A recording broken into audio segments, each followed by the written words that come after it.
জুমার দিনে যদি কোনো ব্যক্তি সকাল সকাল গোসল করে, আর্লি মর্নিং গোসল করে, গোসল করার পরে তার উত্তম পোশাকটা পরিধান করে আর গোসলটা করে ফরজ গোসলের মতো, আতর সুগন্ধি খুশবু তার সামর্থ্য অনুযায়ী ব্যবহার করে, এরপরে পায়ে হেঁটে হেঁটে মসজিদে আসে, বাহনে চড়ে নয়, পায়ে হেঁটে হেঁটে। যদি আপনি অনেক দূরে থাকেন সেটা আলাদা কথা। এবং ইমামের কাছাকাছি বসে, মসজিদে আসার পরে যতটুকু সম্ভব হয় সুন্নত পড়ে নিল, নফল পড়ে নিল, এরপর ইমামের কাছাকাছি এসে বসলো। ইমামের খুতবা শ্রবণ করে মনোযোগের সাথে। খুতবা শ্রবণ করার সময় কাউকে কষ্ট দেয় না।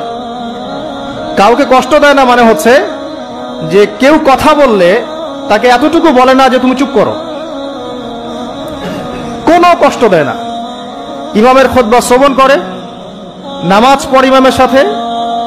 এই ব্যক্তির আমল নামায় নবী সাল্লাল্লাহু আলাইহি ওয়াসাল্লাম বলছেন যে প্রত্যেক পদক্ষেপের বিনিময়ে 1 বছরের নফল নামাজ আর 1 বছরের নফল রোজার নেকি লেখা হয়।